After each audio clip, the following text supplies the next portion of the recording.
Welcome to کتاب نگری YouTube channel. کتابوں کی نگری میں آپ تمام سامعین و حاضرین کو خوش آمدید۔ میں ہوں آپ کی میزبان یابندر سلیم، اور آج کتاب نگری لایا ہے آپ سب کے لیے آپ سب کی فیورٹ رائٹر ارم راحیل کے قلم سے نکلی دلوں کو چھو لینے والی تحریر راہی ساتھ چلتے ہیں۔ لیکن آج کی قسط شروع کرنے سے پہلے چینل کو کر لیجئے سبسکرائب، ویڈیو کو کیجئے لائک اور بیل آئیکن کو کلک کرنا نہ بھولیے گا۔ تاخیر کیے بغیر شروع کرتے ہیں آج کی قسط۔ قسط نمبر 4۔ وہ بیدار ہوئی تو کافی بہتر محسوس کر رہی تھی۔ بھرپور نیند لینے سے طبیعت پر خوشگوار اثر ہوا تھا اور دماغ بھی قدرے پرسکون تھا۔ انگڑائی لے کر اٹھ بیٹھی۔ کمرے میں نیم اندھیرا تھا، لیکن محسوس ہو رہا تھا کہ باہر دن کب کا چڑھ چکا ہے۔ طبیعت کی خرابی کی وجہ سے کسی نے اٹھایا نہیں تھا تو کافی دیر تک سوتی رہی۔ اسکول سے بھی چھٹی ہو چکی تھی۔ اسکول کا خیال آتے ہی موبائل کا خیال آیا تو فون ڈھونڈا۔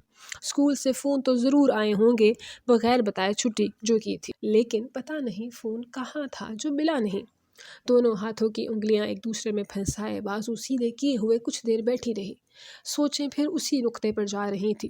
وہ سر جھٹک کر بیڈ سے اتری اور کمرے کے پردے ہٹائے۔ کھلا کھلا اور روشن دن تھا۔ صبح کی ٹھنڈک محسوس کی جا سکتی تھی۔ پلٹ کر ٹائم دیکھا تو 9 سے اوپر ہو چکا تھا۔ روشنی نے پھر ایک بھرپور انگڑائی لی اور الماری میں سے سوٹ نکالا۔ واش روم کی طرف بڑھ گئی۔ نہا کر آئی تو گیلے بال ٹاول میں لپیٹے تھے۔ آ کر موبائل ڈھونڈا تو ٹیبل پر پڑا ملا۔ آن کر کے دیکھا تو واقعی مس کالز تھیں۔ اس نے سمیرا کو ہی میسج کیا طبیعت خرابی کا۔ فون نہیں کیا کیونکہ اس ٹائم کلاس لے رہی ہوتی تھی۔ موبائل رکھا تو ڈریسنگ ٹیبل پر آئی، ٹاول ہٹا کر بالوں کو برش کرنے لگی۔ برش کرنے کے بعد دوپٹہ لیا اور کمرے سے باہر نکلی۔ طبیعت بہتر تھی تو بھوک بھی محسوس ہونا شروع ہوئی۔ نیچے جانے کے لیے سیڑھیوں کی طرف بڑھنے لگی کہ پیچھے سے کسی نے بھاگ کر اسے پکڑا۔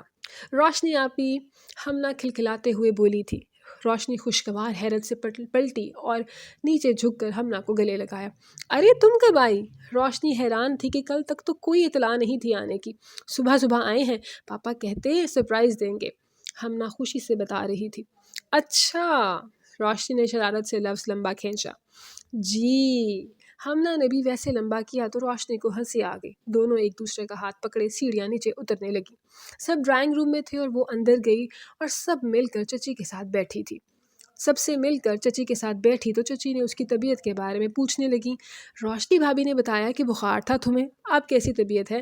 بخار تو ہلکا ہی تھا، اب اتر گیا ہے، ویسے ہی تھکاوٹ سی تھی، اب تو ٹھیک ہوں، اس نے مسکرا کر ان کو جواب دیا۔ چاچو بھی اسے دیکھ رہے تھے۔